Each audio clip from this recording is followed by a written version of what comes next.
Life of St. Anthony, Part 51. So he was alone in the inner mountain, spending his time in prayer and discipline. And the brethren who served him asked that they might come every month and bring him olives, pulse, and oil, for by now he was an old man. There then he passed his life and endured such great wrestlings, not against flesh and blood, as it is written, but against opposing demons, as we learn from those who visited him.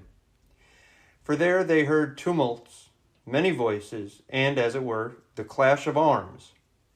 At night they saw the mountain become full of wild beasts, and him also fighting as though against visible beings and praying against them.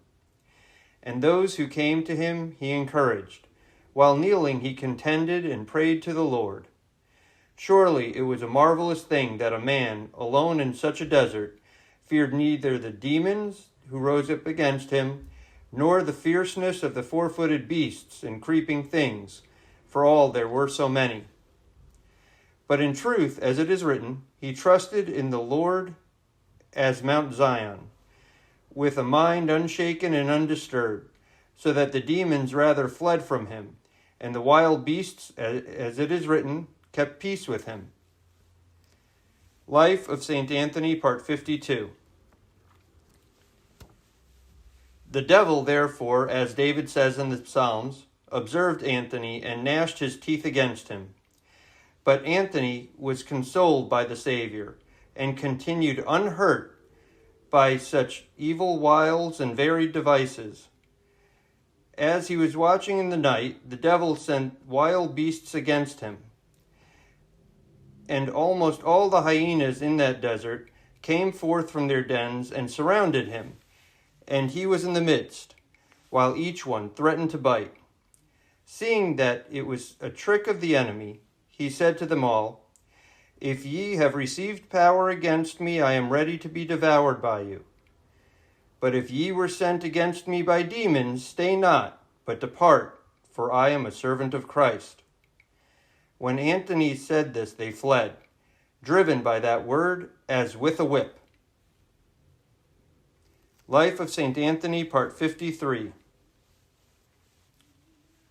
A few days after, as he was working, for he was careful to work hard, someone stood at the door and pulled the plate which Anthony was working, for he used to weave baskets which he gave to those who came in return for what they brought him. And rising up, he saw a beast like a man to the thighs, but having legs and feet as those of an ass. And Anthony only signed himself and said, "I am a servant of Christ. If thou art sent against me, behold, I am here." But the beast, together with his evil spirits, fled, so that through his speed he fell and died. And the death of the beast was the fall of the demons, for they strove. If you are enjoying this series, please consider making a donation to the St. John of Damascus Orthodox Educational Initiative. We are asking the faithful to support our scholarship fund, which will help ensure that an education based on the Orthodox Christian faith and following the classical model is available to all interested families of our eparchy and other like-minded Orthodox Christians, regardless of their financial circumstances. We are also asking for donations to help us make renovations and improvements to our new physical headquarters, located on the property of the Holy Ascension Parish in Bearsville, New York.